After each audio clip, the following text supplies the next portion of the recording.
How's it going, guys? Going to try to swap out 2020 Ram Rebel 25-gallon fuel tank, upgrading to the 35-gallon fuel tank. Got all the parts and everything here. New fuel tank, new fuel lines, new canister there. Some say you don't have to replace that. Everything I've read says you do. So just going to disconnect the battery and get it rolling. I haven't done this before, so we're going to kind of learn together, hopefully. So here we go. All right, guys, I'm up underneath the truck. This is the Rebel, so I do have the skid plate right there. So first thing I'm going to do is take out that bolt, and then the one back there, and then the one right over here. And I believe there's one more back in that back corner. So I'm going to take off this bottom skid plate. And then we'll go from there. All right, so the skid plate is off. I'm going to correct myself. That is not a 35-gallon fuel tank. It's a 33-gallon fuel tank. That's the only other option they have. So I said earlier 35. Correct me because I'm wrong. It's 33. So got the skid plate off. We're going to hop back underneath the truck and see if we can drop this tank. Now, I did run my truck all the way to where it says low. I am doing this by myself. It's after work, 8:42. So here by myself, chilling in the garage, trying to get this knocked out. And we'll see what we can make happen. All right, guys, I'm back underneath the truck. I'm going to zoom out a little bit so we can get a better view here. Here we go. Okay, so back under the truck, kind of looking at the connectors here. Like I said, I haven't jacked with this before, so I'm not sure, but I'm going to pull this connector out, and then if you go back towards the front of the truck, let me turn my light here. Doing this with an iPhone, so work with me. All right, so this connector right here, I'm going to drop both of those. These are both your fuel lines. It looks like these down here look like brake lines. So we're going to disconnect that fixture or that connector, and then we're going to disconnect that connector. That should get our tank semi-free except for the fuel line, but we will see what happens when I get that done. So here we go. All right, I'm going to mention this. I haven't messed anything up yet, but these fuel lines are plastic. They seem to be pretty braille. I'm sure they're probably tough, but just be careful when you're taking these connectors apart. Don't try to bend them or flex them or force them. Just take them apart relatively easy, and like I said, if it doesn't feel right, don't force it. So all right, guys, let me show you where I'm at. So we disconnected that fuel line. That is going to have some residual fuel come out of it. It's going to be probably 6-7 ounces, something like that. Nothing crazy. There's this let me zoom out just a touch. There is this plastic cover right here that covers up your brake lines and then your two fuel lines that we disconnected. We got to pull this fuel line out because it's going to be replaced. And then we got to pull, let me pan my light over here. We got to pull the one we disconnected over here out. So we've got to take this out to get the front fuel line out. So we got this one disconnected. We got this one disconnected. We should be able to drop our tank and see what happens after that. So bear with me.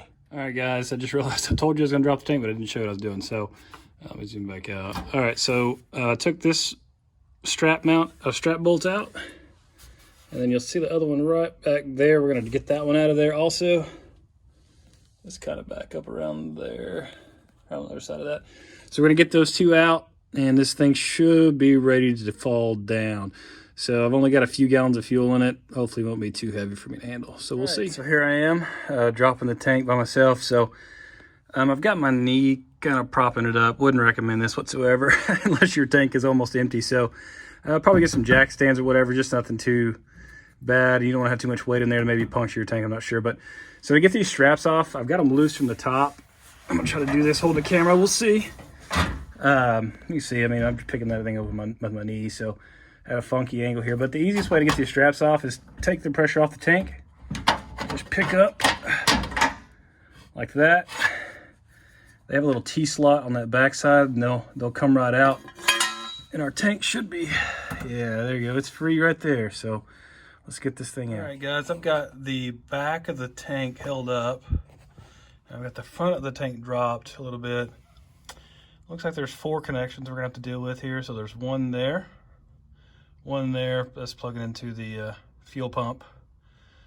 There's 2 over here on the canister. This is the canister, I'm guessing. I'm just gonna call it a canister. I don't know the exact name, but we'll call it that. So, so there's a connector there, Those are both wired into that main harness that runs up. These 2 run into that same harness. And then there is your filler line right there. So we get all that disconnected. That should get the tank free. We'll get it out, and then I'll compare the 2 side by side so we can check everything out. All right, guys, coming back to you. Finally got this connector. That connector right there was a booger. It has that blue pin up top that you see, and then it has another white pin on the bottom that you see. You've got to pull the blue one out, then pull the white one out. It was a pretty tough little deal. Should be coming out now, though. Give you a little update. So, like I said, we had everything done. Finally got that last connector out. So all I had left was the vent line, canister vent line, and the filler line. And I'll show you the easiest way that I found to disconnect these. Obviously, if you're doing it by yourself, number 1. And this is the easiest way I found. So I came around here. We just had a crap ton of snow in Texas, so my truck's filthy. Should have probably washed it beforehand. But take off this fender liner right here by the fuel cap. And that gives you access to your, really easy access to your vent line, which I disconnected there, which runs to your canister on top of the fuel tank, the old fuel tank still. And then this is your filler line. I'm going to disconnect that right there. Just had a little bit of clamp on it. Flathead screwdriver, take it right off. And then we'll pull that off, and that is the last thing holding this tank in. So it took me a little bit to finagle this. When I saw that this came off and kind of gave everything super easy access, save you a lot of time there. All right, fellas, so finally got her out of there. And that's what they look like side by side. So this is the 25-gallon tank. This is the 33-gallon tank. I'm gonna start moving stuff over.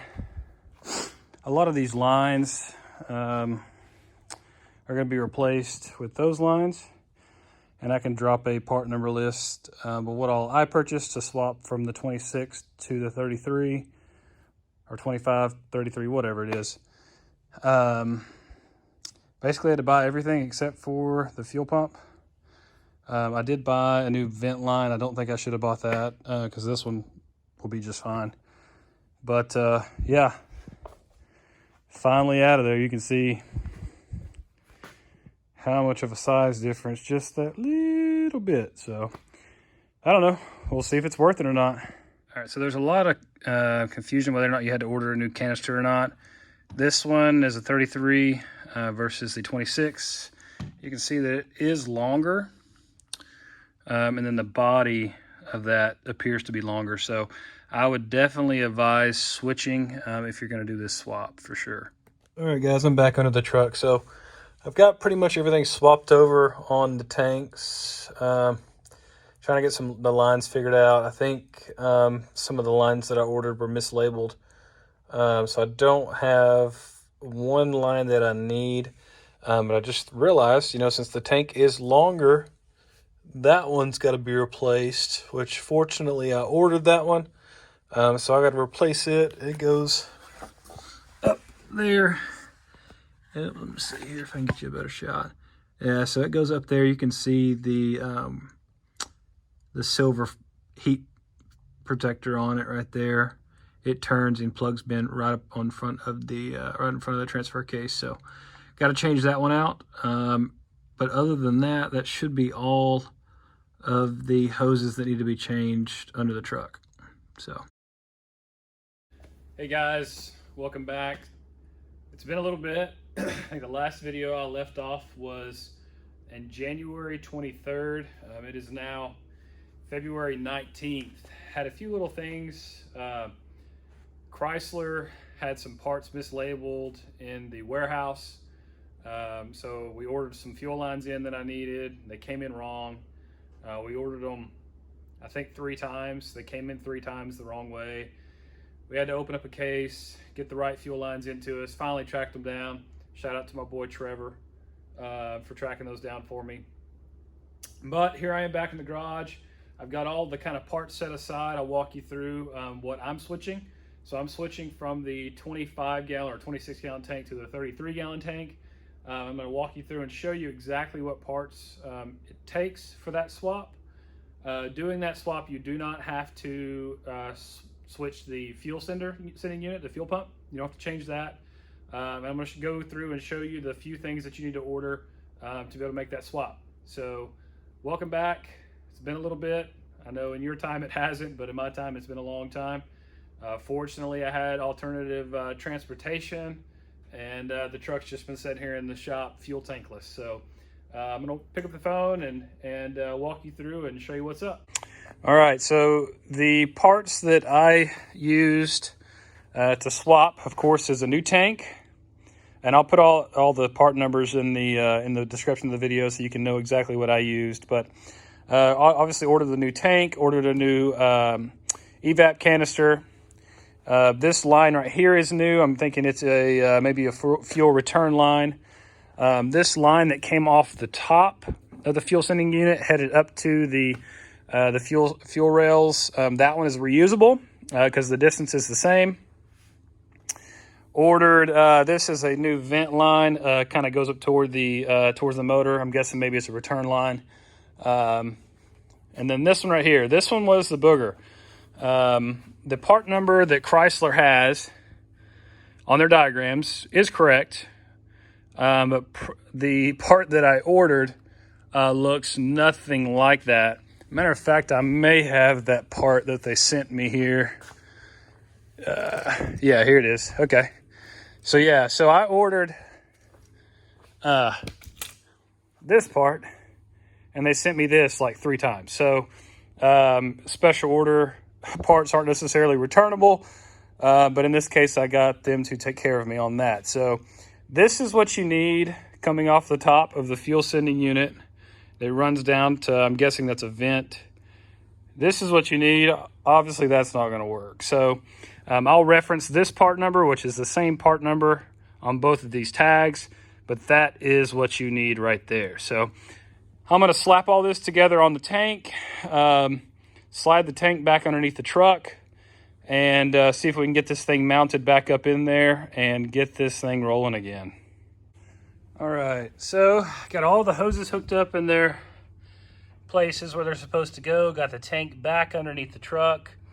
A little bit of tip is if you're working on the ground like I am and your truck is at factory height, I just took a little floor jack and kind of jacked right up under there, right on that, right on the rear axle, just jacked it up. Just did a couple inches, lay the tank on its side, and then kind of flip it back over on top.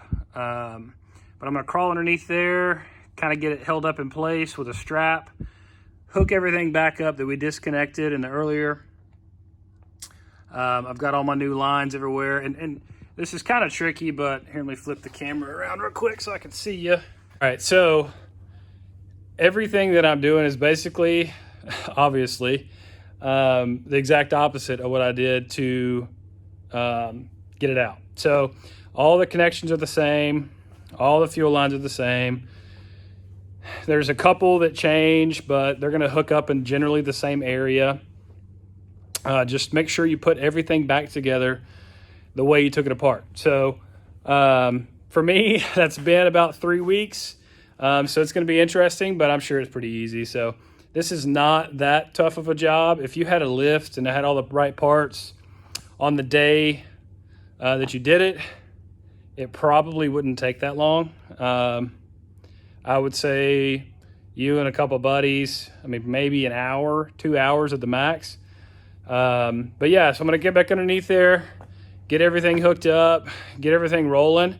And whenever it's all back up and rolling, I will shoot you a quick video so you can see what it looks like under the truck, buttoned up with a skid plate, and go from there. All right, guys, so after a couple hours, maybe about an hour and a half-ish, I broke a bolt on the skid plate with my impact, so had to kind of fish that out, which made it a little fun, but we got it done nonetheless. So I'll crawl back underneath there real quick, and so you can kind of see what everything looks like with the 33 gallon.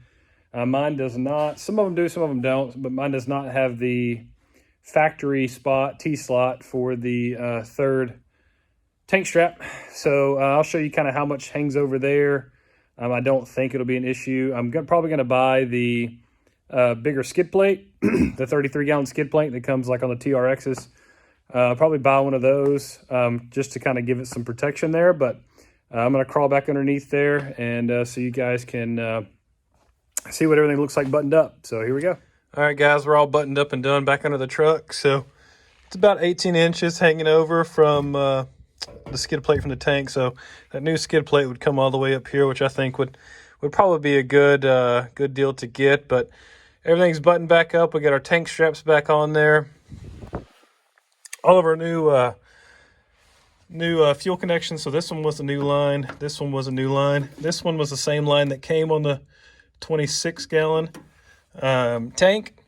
And then I'm going to take you back towards the front and show you where that other line hooked back up. And then right there, the one with the insulation on it, that is part of the new line as well. And there's a connector right under that you'll need to move to get access to the fuel line connector. But that is the new line. And then, of course, that goes up to the motor. So that's all buttoned up. Looking back towards the back of the truck, that's all buttoned up. Skid plate back on. Heat shield back on. Everything's ready to rock and roll, man. So I'm going to get this thing cranked up and get the tank recalibrated, and it should be ready to roll. Okay, everything's good to go. I'm going to climb in here, get this thing started. Man, my truck's dirty. Should have washed it, but you know, it is what it is. So we're going to turn it to run, let the fuel pressure build up, get out any air that may have got in the fuel lines, and then give her a put on the brake, and there she is. Low fuel line, obviously, because you can only put so many gallons, but other than that, we're back up and rolling. All right, so everything's good to go. No issues, no check engine lights, no anything like that. So got to get the, distance to empty recalculated or reprogrammed. Some people say the dealer can do it. Some people say they can't. They have to get a code from factory engineering to program into the truck. Some dealers say they can do that. Some dealers say they can't. I'm probably going to do the Alpha OBD route. Other than that, I cannot stress I'm not a pro. I'm a complete DIY guy. As you can tell, I'm in my garage or shop. So I'm not a pro. This is strictly for educational purposes only. Don't hold me accountable if you mess up something, because it ain't my fault. So other than that, it is a pretty easy deal to do, I think. If you're comfortable, doing this type of stuff, I feel like you should know your limits. If you're not comfortable doing this stuff, don't do it, because I do not want to be this video the reason why you messed your truck up and void warranty, all that good stuff. So overall, just take your time, be patient. If something's not working right, don't force it. Don't try to make it work. Get the right parts, take the time, do it right, and you'll be fine. So thanks for watching, guys. Hopefully you enjoyed it. Hopefully it was helpful. If I rambled on entirely too much, just skip it. You know, it is what it is. So thanks for watching. Everybody be safe.